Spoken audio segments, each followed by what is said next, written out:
Hey guys, it's Andy again. I get a lot of requests from people on Agartha for how to build an iron farm. So today I'm going to show you how to build an iron farm. If you've seen other videos, this one down here might seem a little familiar. If you watch the video on the auto furnace, you'll also see some golems going to their death. So I like to farm big. So does Drifter. That's a picture of him up there. He likes to be like his Ninja Turtle skin. Um, but I like to have very efficient farms. And so from that center glass point over there, it powers all four of these villages. Now, what determines a village is the amount of doors. The amount of doors needed to spawn a golem is going to require you to have 40 doors to be able to just move 2 villagers up here, breed them in their location, and then start spawning golems as soon as you have, I believe it's 12. So basically this structure is 12 by 12. It doesn't necessarily have to be in the air, it can be on the ground. But one thing to remember is that in order to spawn a golem, they need no solid blocks next to them. So it can't be there and it can't be there. It can be this last one. This block here and that block cannot be there, or else there gives an area where a golem can spawn outside of the farm where we do not want him. So I just recommend putting it in the air somewhere where you're not going to plan to build nearby it, and just leave it alone. So from the 12 by 12, and this area doesn't really matter right now. Like I said, this can be as high as right here could be your lava blade if you wanted. We could set some signs right here going across and put lava on top of it and kill them instantly, drop some hoppers down below. Good to go. But this basic structure needs to have a 4 by 4 opening in the center of the 12 by 12 structure. So if you build your 4 by 4 first, and then you will go 1, 2, 3, 4 out, and the same thing on the other side. 4 times 3 is 12. So that's easy to do. Build that up the 1, 2, 3, 4 blocks. I like to use some glowstone on the corners to keep the critters away. There is a potential for an enderman or something to come up here, so with the glowstone it would hinder that. From there we'll go on to the inside of this farm. You can see there's 2 layers for the golems to spawn in. They'll spawn both on the top and the bottom here. So you can see your 1, 2, 3, and then your door up top over the floor, of course. So 1 block, 2 block, 3 block. Put your door, you have to place them from the inside so that they are on this inside edge. That's important to do so that you can get the roof right, which the game is looking to create a village. From there you can start your second floor halfway into that door, and that's what you see here. And I can go back again so you can see that block through the window area of the door. So your door needs to open this way. So to place it that way you have to do it from the inside. And then up top, all you're going to do is repeat the floor below, put water source in all 4 corners. On the top here, you could light this up really well. I prefer to just use glass because it looks kind of pleasing. You can color it and do whatever you want with it. But you have to limit it so that it is something that mobs cannot spawn on. In fact, I do believe that a golem could still spawn over a torch, so using a torch alone on this block would not be enough. I would just recommend using glass, glowstone, or another opaque material that is not a solid block. Otherwise, something that's not conductive of redstone. So glass it is. Glass is the best bet. I've always used glass. I would recommend to you to just use glass. So make sure you line your holes up properly, as you see here in the very center of your 12 by 12 platform. And from there, all you're going to have to do is build yourself a little breeding area, or if you've got a lot of villagers that you want to move, then you're already a step ahead. If you only have 2 villagers and you need to breed them into the iron tower, and you only want to have 1 tower, then what you're going to do is just put a block right here. Usually I like to come in from the side so they go in horizontally towards the opening. So I would just do something like that, put my rails on these stone blocks and remove the top blocks just enough. You would only have to remove these first couple of blocks, however many you need to access your area, in order to jump in there and break your minecarts back. But this glass block is 3 blocks high plus the block over their head, so a total of 4 blocks high. Anything you build outside of these doors area, as long as it's glass, it's okay, you can do that. I would recommend just keeping it simple though, as I show you. But so your minecart will come in on these blocks that I'm destroying now, and then you can just destroy them back as I've done. And you can see over here I still have some minecart still up in the air, headed over to the mega villager breeder, and I can go take a peek at that here after we explain this farm, just so you know how I get all of my villagers. From here, that's pretty much it. You can have this glass wrap the entire way around if you want. Some of our farms that we've built have this halfway around. I don't think I've ever done any that are all the way around because it's just unnecessary. You want your villagers to be close enough to each other where they're interacting and will breed. So at the beginning you might consider something small like this, and then maybe increase it around the corner like I should do now, to reduce this stupidity here that I'm seeing, where they're just nowhere to walk. There's too many in a single block. It shouldn't be that way. But each farm is the same way here. I believe the minimum distance between a village and each one of these towers is considered its individual village. So I believe the minimum distance is 60 blocks, but you can go up to 100 blocks, and these are spaced at 80 blocks. And that would be from where I am right now, from this block over to the same glass block on this side, this block. I just jumped over here to show. So that is important. You can't have 2 villages right next to each other, or else you're going to just confuse it. Golems aren't going to spawn where they're supposed to, and it's not going to work, and you're going to waste your time. So from this edge to that edge, 80 blocks is my spacing, and that's what I would recommend. From here, since we have 4 of them surrounding a central location where we can spawn all 4 towers at the same time and get that kind of efficiency from it, we will have them flow through water streams. Can't remember if I noted that this does have to be above ground. They have to see daylight. So if you want to put villages underground or stack these on top of each other 80 blocks up, which you can do up to 3 layers of them, and have them work fine and all drop into the same water stream and flow in to the same kill chamber and collection area, what you would want to do is excavate the entire area of your farm down to bedrock, basically.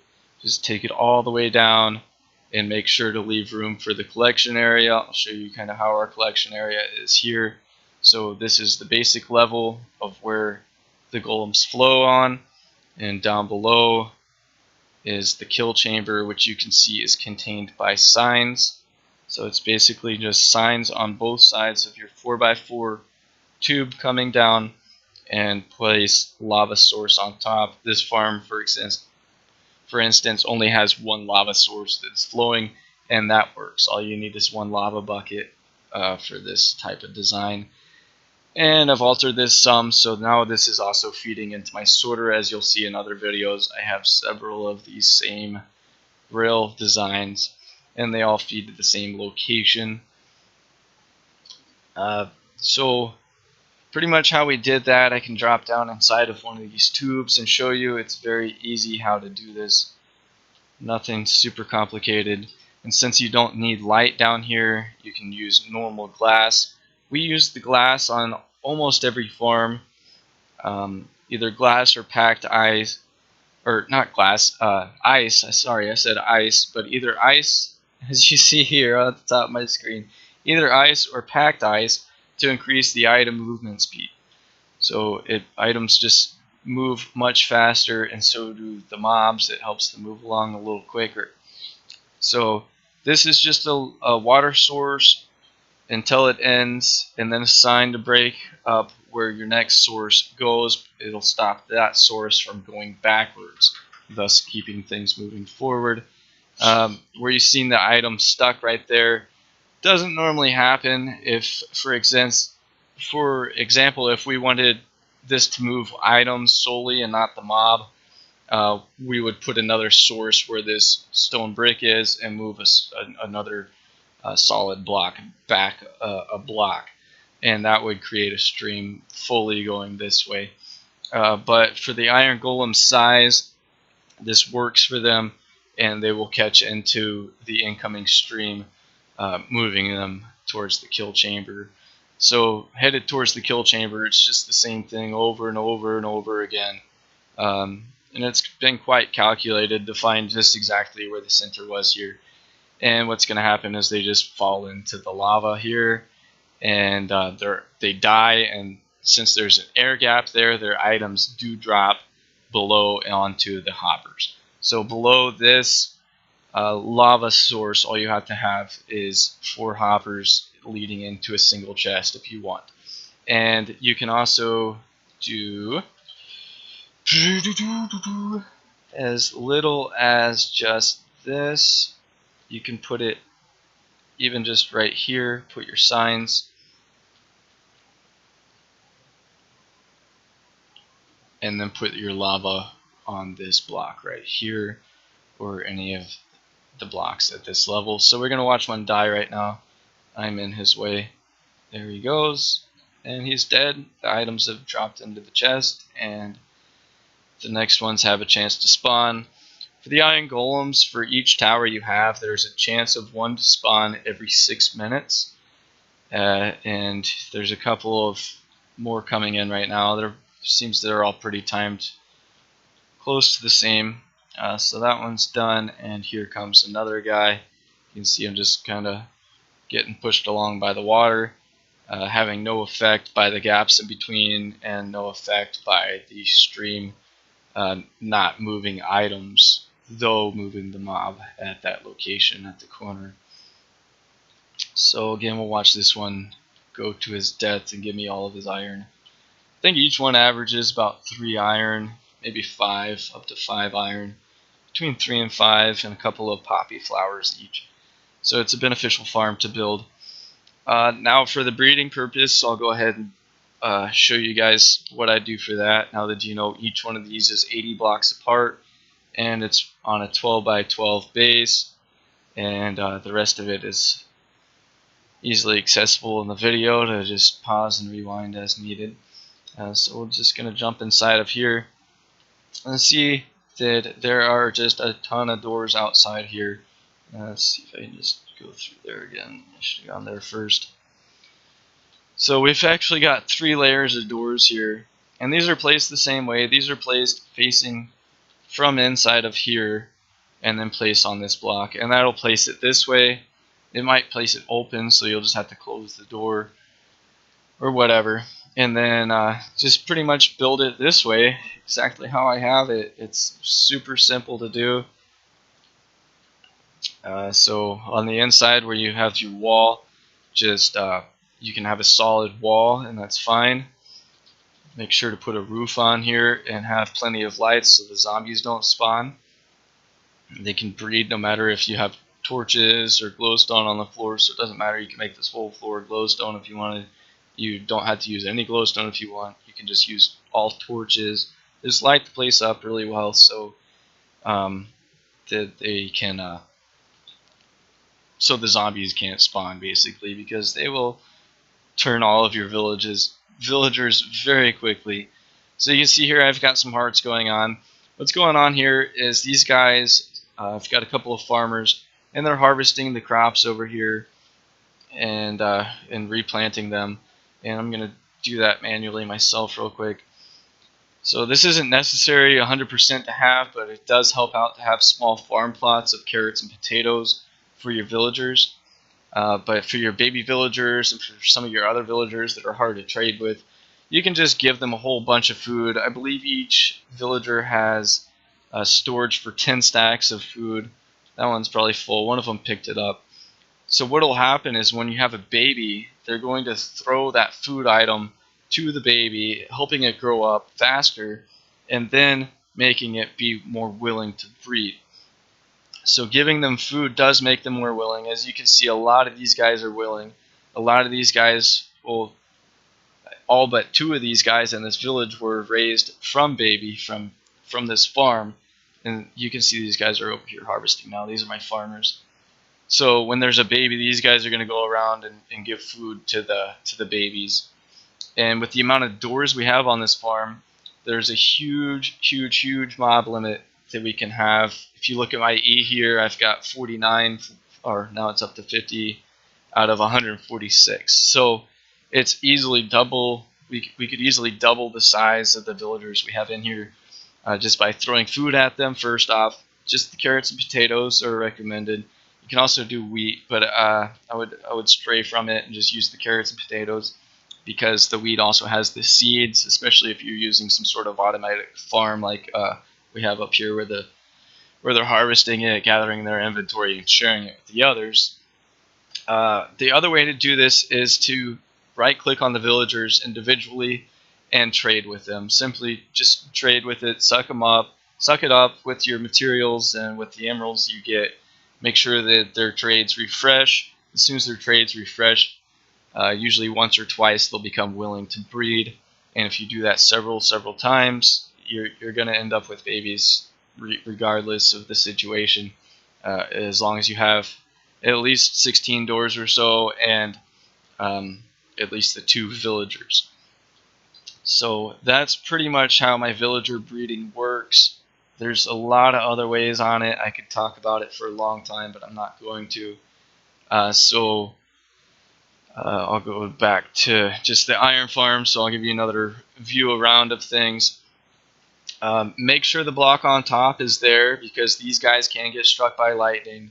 They can turn into witches and destroy the whole tower. I've seen it happen. I've had it happen, and it's a pain in the butt. I've had a 3-tier iron farm hit, which is why I'm not showing you that one right now. I'm showing you this one because this one's actually producing. But without the glass there, I've had them all turned into witches, and the villagers all just get killed. So make sure, if you're done moving your villagers, if you're not breeding with them at the moment, put the glass back on top.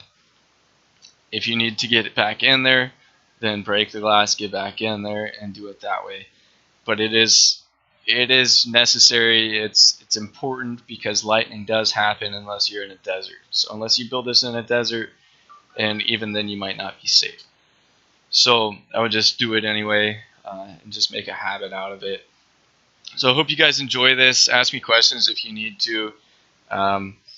Post on the forum site that I have for my YouTube videos, where I post these links at minetown.net/forum, and I'll keep posting stuff as needed, or I'll show you in game, and on Discord I can talk you through stuff as well. So just let me know what you need, and hopefully this helps everybody out some.